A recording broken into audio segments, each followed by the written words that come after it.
네, 안녕하세요. 오늘은 여름철 라이딩 팁에 대해서 좀 말씀을 드릴게요.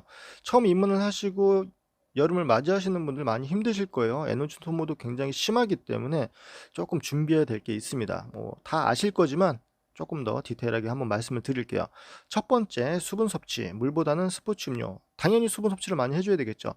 해외 포럼에서는 1시간에 20에서 24온스 스포츠 음료 섭취를 권장을 한다고 하는데, 20온스면은 600ml거든요. 우리 흔하게 편의점에서 구할 수 있는 조그만 물통이 500ml짜리인데 요거를 1시간에 한 통씩 마시는 거는 쉽지는 않을 것 같아요. 그 정도 마시면은 거의 대장 내시경 하기 전날 분위기 같거든요. 그렇게까지는 조금 힘들 것 같고요, 마시기가. 조금씩 자주 드시는 게 좋겠습니다. 그리고 만약에 장거리, 종주나 대회같이 장거리를 준비하신다 그러면은 하루 이틀 전부터 좀 스포츠 음료를 충분히 마시는 게 좋다고 해요. 한꺼번에 차가운 물을 마시는 거는 좋지 않다고 합니다. 당연하겠죠. 갑자기 얼음물 같은 게 차가운 게 확 들어오게 되면 좋지는 않겠죠. 그리고 스포츠 음료를 마시는 이유가 내 몸에 필요한 물질들이 많이 들어가 있기 때문에 물로 해결할 수 없는 부분을 채워주는 거죠. 전해질의 대표적인 물질이 나트륨, 마그네슘, 칼슘, 염소, 요런 애들이 해줄 수 있는 게 뭐 신경 자극 전달, 혈액 응고시키는 역할, 뭐 체내 수분 조절, 근육, 신경계 관계에서도 작용을 하고요.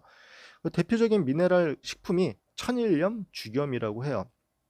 제가 예전에 하루에 한 6리터 가까이를 마시고 머리에다가 뿌리면서 탄 적이 있었는데, 계속 물을 마셔도 갈증이 나는 거예요. 스포츠 음료를 구할 수 없는 분위기여서 계속 물만 마시면서 달렸는데 머리가 띵해지고요. 계속 물을 마셔도 갈증이 났어요. 알고 보니까 염분 결핍에 의한 탈수였어요. 계속 물을 마시면 마실수록 땀으로 내 몸에 필요한 전해질들이 빠져나간 거죠. 걔네들을 보충을 해 줘야 되는데 계속 물을 마시니까 더 힘들어지는 거죠. 나중에는 식당에 가서 밥을 좀 많이 먹고요. 고기랑 그 막 땡기더라고요. 고기랑 밥이랑 먹고, 그리고 소금을 한 숟가락 달라 그래서 그냥 정제되어 있지 않은 소금 있죠. 그냥 굵은 소금.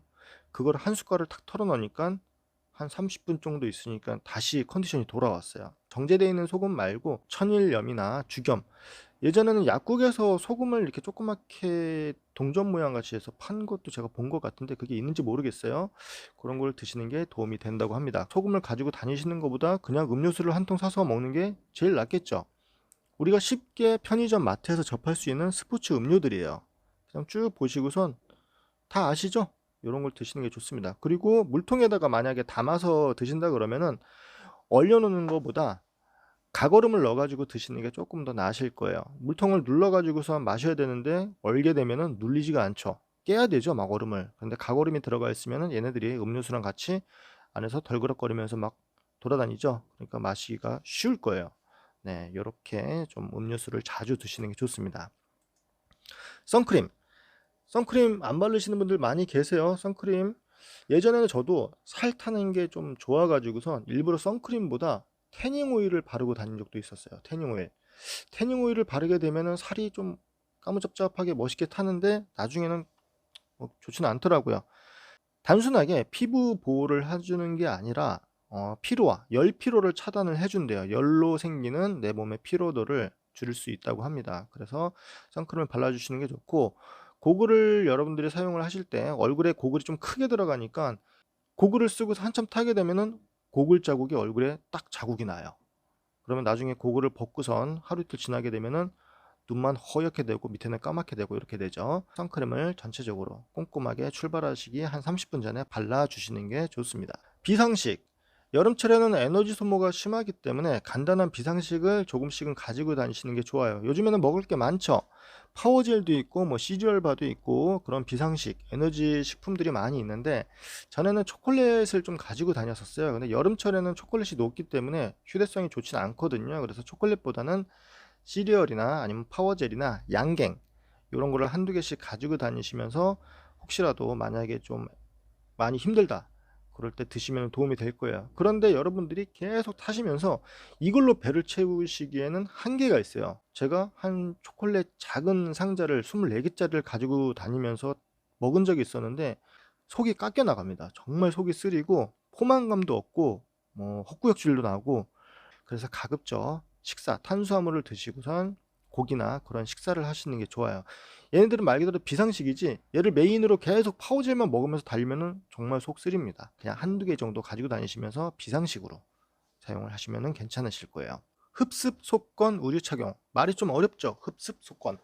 빨리 흡수하고 빨리 말린다는 뜻이에요.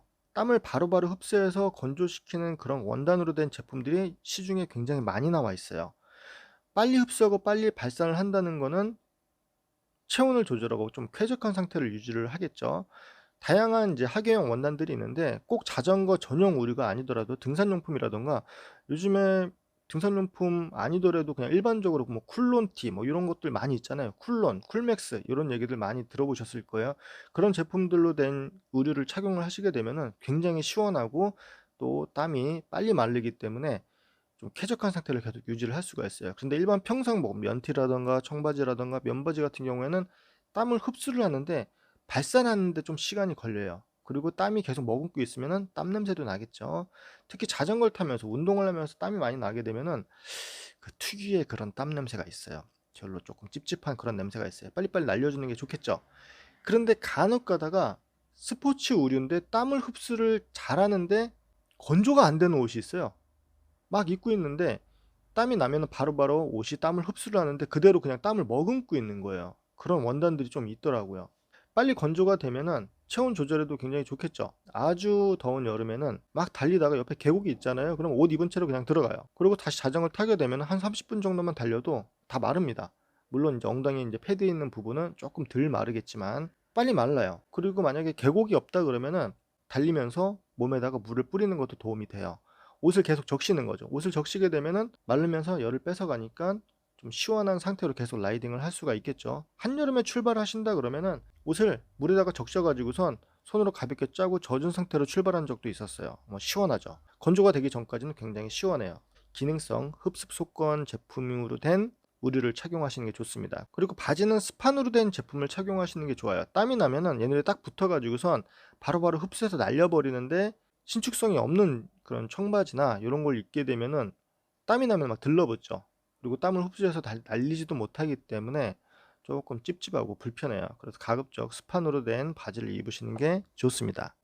적정 공기압 체크. 여름철에는 아무래도 노면하고 온도가 높기 때문에 공기압이 팽창을 하겠죠. 그래서 만약에 100 psi가 들어간다 그러면 한 90 정도 집어넣고 110이 맥시멈이 110이다. 그러면 한 100 정도까지 넣어주시는 게 좋아요. 제가 실내에서 40 psi의 공기압을 맞추고선 실내에 있다가 바깥에다가 한 10분 정도 타이어를 내놔봤어요. 바퀴를 내놔봤더니 영상같이 이렇게 42로 올라갔어요. 주행을 하면 더 올라가겠죠. 출발하시기 전에 적정 공기압을 체크를 해주시는 게 좋아요. 쪽모자 또는 두건 착용. 자전거를 타다 보면 생각보다 이마하고 머리에서 땀이 굉장히 많이 나요. 우리 헬멧이 뭘로 만들어져 있죠? 압축 스티로폼으로 만들어져 있죠. 압축 스티로폼으로 만들어져 있으니까 열이 배출이 그렇게 녹록하지는 않아요. 헬멧 앞쪽에 이렇게 바람구멍이 공기가 유입되는 구멍이 뚫려는 있죠. 그 구멍 이외에는 얘네들이 열 배출할 만한 곳이 없기 때문에 땀이 많이 나죠. 헬멧 안쪽에 충격을 흡수하고 이제 땀을 좀 흡수하는 그런 부직포 같은 게 좀 붙어 있긴 붙어 있는데 걔네들로 그 땀을 다 흡수하기에는 좀 한계가 있어요. 걔네들까지 다 젖어서 밑으로 흐르는 경우도 있거든요.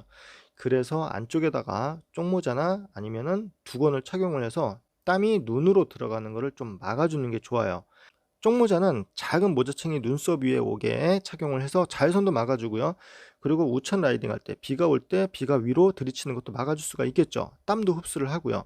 그런데 왜 챙이 짧을까요? 아래쪽 그림을 보면 정확히 이해를 하실 수가 있을 거예요.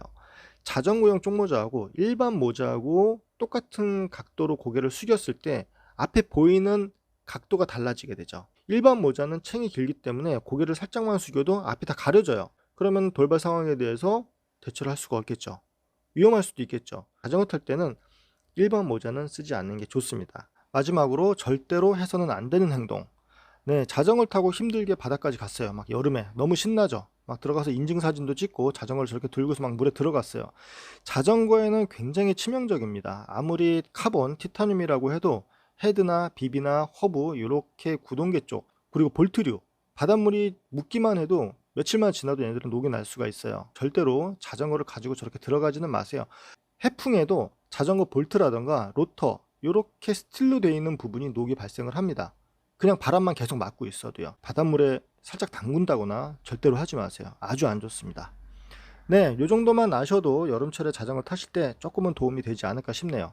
날씨가 많이 더우니까요. 그리고 또 장마도 온다고 하니까 항상 건강 조심하시고 안전 라이딩 하시기 바랍니다. 네, 고맙습니다.